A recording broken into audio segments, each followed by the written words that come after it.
Good morning সবাইকে। আজকে হচ্ছে বিশ্বকর্মা পুজো, তাই সকাল থেকে কোনো টোটো অটোর দেখা নেই।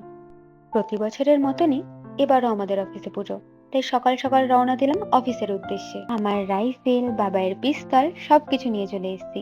বছরেই একবারই পুজো দেওয়া হয়। আর এই যে চলে এসেছি অফিসে। আর এই হচ্ছে আমাদের অফিসের ঠাকুর। দিদুনের বাড়ি অফিস থেকে অনেক কাছে হওয়ায় দিদুন সকাল সকালে চলে এসছে পুজোর সব জোগাড়জান্তি করতে। বলতে বলতে পুরোহিত মশাইও এসে পড়েছেন। আর এই পুজোর দিনগুলো ঠাকুরমশাইকে পাওয়া বহুত চাপের ব্যাপার। তো আমাদের ঠাকুরমশাই কিন্তু এক কথার মানুষ, যেই টাইম বলেছিলেন সেই টাইমেই এসেছেন। আর এখানে আমরা সবাই মিলে অঞ্জলি দিচ্ছি। পুজো প্রায় শেষ।